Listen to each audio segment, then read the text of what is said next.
오늘 강의에서 저는 다른 사람의 이야기가 아니라 바로 제 이야기로 질문 하나를 던지고자 합니다. 왜 일찍 어른이 되려는 생각은 사람을 단단하게 만드는 대신 오히려 더 불행하게 만들었는가? 이 질문에서부터 제 이야기를 시작해 보겠습니다. 우리 집은 가난하니까 나는 돈을 일찍 벌어야겠다. 이 말은 책임감 있어 보입니다. 어른들 눈에는 철이 든 생각처럼 보이기도 합니다. 하지만 이 문장에는 매우 위험한 착각이 숨어 있습니다. 이 말은 제가 아주 이른 나이에 스스로에게 했던 말이기도 합니다. 아이에게 가난은 선택이 아닙니다. 그런데 제가 돈을 벌어야겠다고 마음먹는 순간 제 인생보다 집안의 생존을 먼저 책임지기 시작했습니다. 성숙해진 것이 아니라 어른의 짐을 제가 대신 떠안은 것이었습니다. 그 생각은 제 마음속에서 이런 목소리로 바뀌어갔습니다. 나는 그냥 존재해도 되는 사람이 아니라 돈을 벌어야만 가치 있는 사람이다. 그 결과 제 감정은 뒤로 밀렸고 꿈은 가치가 되었고 배움은 나중의 일이 되었습니다. 아이에게 아버지는 세상을 배우는 첫 번째 어른이라고 합니다. 하지만 저는 아버지를 통해 어른을 배우기보다 긴장을 먼저 배웠습니다. 아버지는 목수일을 하셨습니다. 일이 있을 때는 집에 잘 들어오지 않았고 일이 없을 때는 술을 드셨습니다. 술을 드신 날에는 말이 달라졌고 분위기는 언제든 바뀔 수 있었습니다. 말로 설명하기보다 화를 먼저 내는 모습이 익숙했습니다. 잘못을 따지기보다 기세로 눌러버리는 방식이었습니다. 저는 그 앞에서 무슨 말이 맞는지보다 언제 조용해져야 하는지를 먼저 배웠습니다. 아버지는 자신이 싸움을 잘한다고 말씀하셨습니다. 그 말은 자랑처럼 들렸지만 저에게는 불안으로 남았습니다. 힘이 있다는 말이 집을 안전하게 만들어주지는 않았기 때문입니다. 집에는 가장이 있었지만 기댈 수 있는 어른은 없었습니다. 아버지는 보호자라기보다 언제 폭발할지 모르는 사람처럼 느껴졌습니다. 그래서 저는 스스로를 보호하는 법을 어른에게서가 아니라 눈치로 배우게 됐습니다. 그 과정에서 저는 두 가지를 동시에 느꼈습니다. 어른이 되는 것은 두렵고 적어도 저런 어른은 되고 싶지 않다는 생각이었습니다. 하지만 더 큰 문제는 제가 다른 어른의 모습을 본 적이 없었다는 데 있습니다. 어떻게 말로 해결하는지, 어떻게 책임을 지는지, 어떻게 관계를 지키는지 배울 기회 자체가 없었습니다. 그래서 저는 어른 흉내 내지도 어른을 제대로 거부하지도 못한 채 그저 버티는 사람이 되어갔습니다. 이것이 폭력과 무기력 속에서 자란 제가 가장 크게 잃어버린 것입니다. 존중받으며 살아가는 어른의 모습이 어떤 것인지조차 알 기회가 없었다는 사실입니다.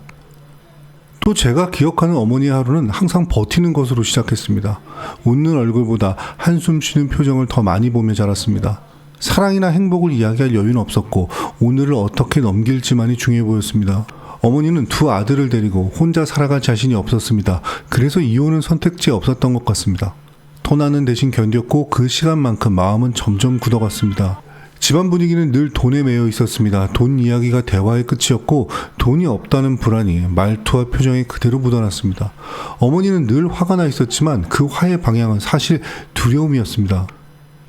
어머니가 저희에게 바란 건 많지 않았습니다. 공부를 잘하라는 말보다 삐뚤어지지 말아라 라는 말을 더 자주 들었습니다. 그 말은 걱정해서 나온 말이었겠지만 아이였던 저는 그저 문제를 만들지 말아야 한다는 뜻으로 들었습니다. 그래서 저는 잘 되려고 애쓰기보다는 눈에 띄지 않으려 했습니다. 성장해도 되는 사람이 아니라 조용히 있어야 하는 존재처럼 느껴졌습니다. 돈에 대한 집착은 어머니의 불안에서 나온 것이었습니다. 돈이 없으면 이 집이 무너질 것 같다는 두려움이 매일의 말과 행동 속에 스며 있었습니다. 그 모습을 보며 저 역시 돈을 생존 그 자체로 받아들이게 되었습니다. 그래서 자연스럽게 이런 생각을 하게 되었습니다. 돈을 벌면 어머니가 덜 불안해질 것이고 그러면 집은 조금 안전해질 것이라는 믿음이었습니다. 어머니의 통제는 미움에서 나온 것은 아니었습니다. 두려움에서 나온 방식이었습니다. 하지만 그 말들은 아이였던 저의 마음속에 오래 남는 공포로 자리 잡았습니다.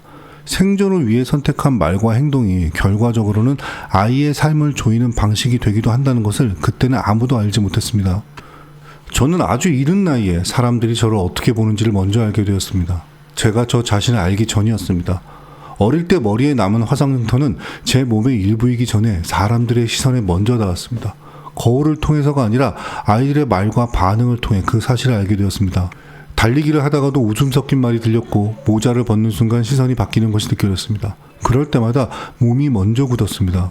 그 시선을 저는 초등학교에 들어가면서부터 분명히 알게 되었습니다. 늦게 학교에 가면 입구에서 복장 단속을 하던 어른들이 있었고 아이들은 그 앞에 한 명씩 서야 했습니다. 모자를 벗는 순간 사람들의 눈이 한꺼번에 저를 향하는 느낌이 들었습니다. 아무 말이 없어도 그 시선만으로도 충분히 알 수가 있었습니다. 그래서 저는 학교에 일찍 가기 시작했습니다. 성실해서도 공부를 더 하려고도 아니었습니다. 그 자리에 서서 모든 시선을 한 번에 받는 순간이 두려웠기 때문입니다. 그때부터 저는 사람들보다 먼저 제 몸을 숨기는 법을 배웠습니다. 생각으로 판단하기 전에 몸이 먼저 굳고 먼저 피하는 방식으로 하루를 보내게 되었습니다. 처음에는 아픈 말이었습니다. 그 다음에는 창피한 말이 되었습니다. 그리고 어느 순간부터는 그 말이 틀리지 않은 것처럼 느껴지기 시작했습니다. 그래서 저는 점점 움직이지 않게 되었습니다. 고개를 숙이고 다녔고 사람들과 눈을 마주치지 않으려 했습니다. 잘하던 운동도 굳이 하지 않게 되었습니다. 괜히 눈에 띄고 싶지 않았기 때문입니다. 그렇게 행동이 줄어들수록 제 세계도 함께 줄어들었습니다. 할 수 있었던 일들은 하지 않는 일이 되었고 하지 않던 일들은 어느새 못하는 일이 되어갔습니다. 그 과정에서 제 마음속에 한 문장이 남았습니다. 나는 기대받지 않는 사람이다. 누군가 그렇게 말해준 적은 없었습니다. 하지만 매번 돌아오는 시선과 반응이 말하지 않아도 같은 이야기를 하고 있었습니다. 기대받지 못한다고 믿게 된 사람은 도전하지 않게 됩니다. 실패할 이유조차 만들고 싶지 않았기 때문입니다. 그래서 제 미래는 어느 날 갑자기 사라진 것이 아니었습니다. 아무 소리도 없이 아무도 모르게 조금씩 지워졌습니다. 상처 입은 아이에게 미래란 가질 수 없는 것이 아니라 가져도 된다는 허락을 받지 못한 것이었습니다. 같은 집에서 자랐지만 형과 제 삶은 전혀 다르게 흘러갔습니다. 환경은 같았지만 그 환경을 견디는 방식은 달랐습니다. 집에는 어른이 자주 없었습니다. 그 시간은 자유라기보다 아무도 없는 시간에 가까웠습니다. 집은 점점 형 친구들이 드나드는 공간이 되었고 담배 냄새와 술병이 자연스럽게 놓여있는 곳이 되었습니다. 그 공간에서 형은 스스로를 지키는 방법을 배우지 못한 채 자라고 있었습니다. 막아주는 사람도 없었고 멈춰 세워주는 말도 없었습니다. 그저 흘러가는 쪽으로 몸을 맡기고 있는 것처럼 보였습니다. 형은 밖에서 무시와 좌절을 많이 겪었습니다. 그리고 그 감정은 집까지 따라 들어왔습니다. 집에서 형의 분노는 가장 만만한 곳으로 향했습니다. 그 대상이 저였습니다. 저는 이유를 몰랐습니다. 왜 날카로워지는지, 왜 괜히 말을 거칠게 하는지, 왜 사소한 일에도 화를 내는지 그저 조심하는 법만 배웠습니다. 그 과정에서 형도 무너지고 있었고 저도 무너지고 있었습니다. 형은 바깥으로 흘러가며 무너졌고 저는 안으로 접히며 무너졌습니다.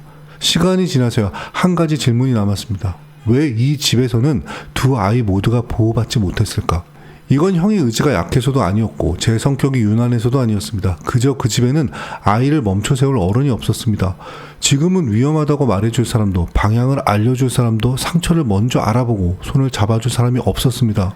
그래서 결과는 달라도 끝은 같았습니다. 한 아이는 밖으로 무너졌고 다른 한 아이는 안으로 무너졌습니다. 이것이 제가 경험한 방치된 가정에서 형제 모두가 각자의 방식으로 상처 입게 되는 모습이었습니다. 꿈이 없던 아이에게 선택지는 많지 않았습니다. 무엇이 되고 싶은지 몰랐지만 이대로 있어서는 안 된다는 생각만 계속 마음을 밀어붙이고 있었습니다. 학교에 남아있는 모습보다 일을 하고 있는 제 모습이 더 현실적으로 느껴졌습니다.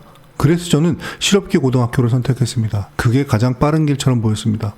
이 선택은 도망은 아니었습니다. 그때 저는 도망칠 곳도 없었습니다. 포기라기보다 제가 할 수 있는 책임이라고 느꼈습니다. 제가 조금 빨리 어른이 되면 이 집은 덜 흔들릴 것 같았습니다.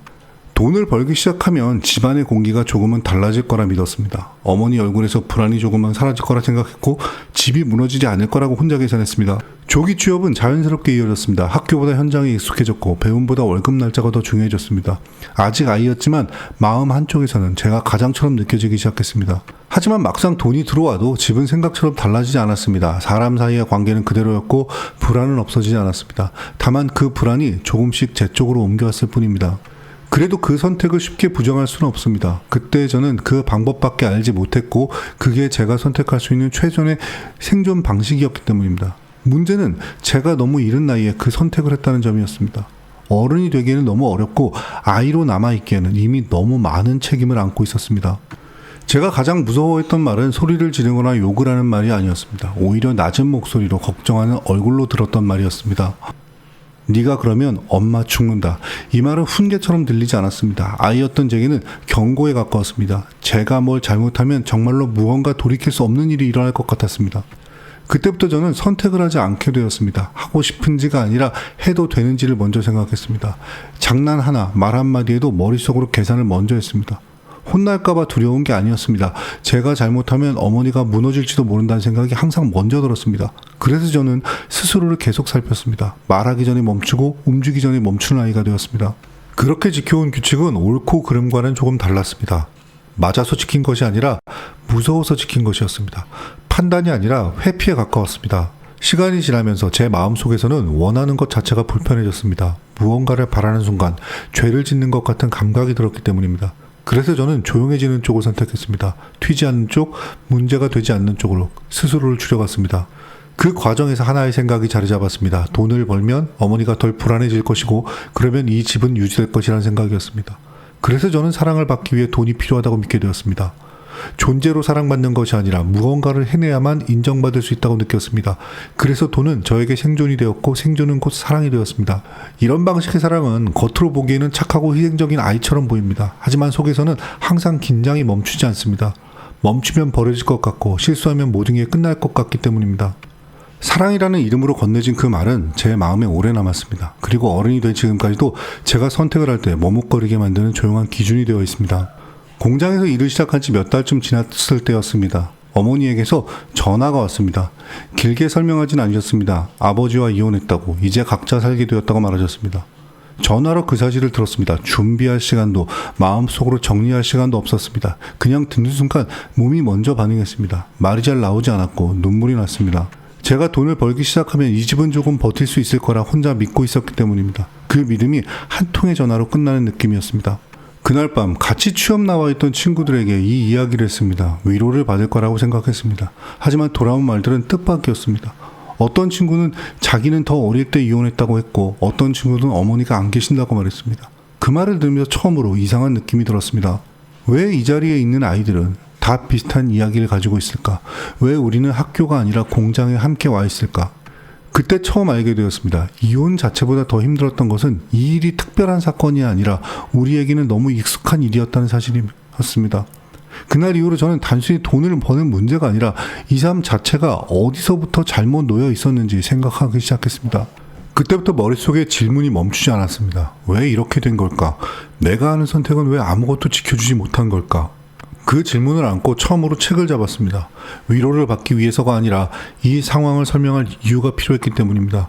행복해지는 법이 아니라 왜 우리는 이렇게 살아오게 되었는지, 왜 비슷한 아이들이 같은 자리에 모이게 되는지 알고 싶었습니다. 책을 읽으면서 제가 가장 많이 떠올리는 것은 부모님이 싸우던 장면들이었습니다. 두 분은 늘 같은 이유로 싸웠습니다. 돈 이야기로 시작해 말이 거칠어지고 결국은 서로를 무시하는 말로 끝났습니다. 누가 맞는지보다 누가 더 크게 말하느냐가 중요해지는 싸움이었습니다. 그때는 왜 그렇게까지 싸워야 하는지 몰랐습니다. 그저 성격이 안 맞는 줄 알았고 서로를 배려하지 않아서 그렇다고 생각했습니다. 그런데 책을 읽다가 문득 이해가 되기 시작했습니다. 두 분 모두 자기 생각을 차분하게 말하는 법을 배운 적이 없었다는 사실을요. 화를 설명하는 대신 화를 내는 방식밖에 몰랐다는 것을요. 아버지는 불리해지면 술액이 되고 술이 들어가면 힘으로 밀어붙였습니다. 어머니는 불안이 커질수록 말이 빨라지고 날카로워졌습니다.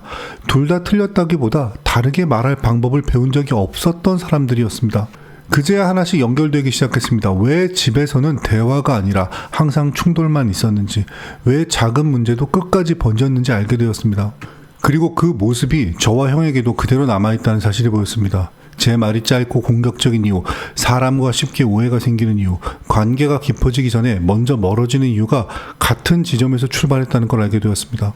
그래서 제게 공부는 출세를 위한 선택이 아니었습니다. 돈을 더 벌기 위한 계획도 아니었습니다.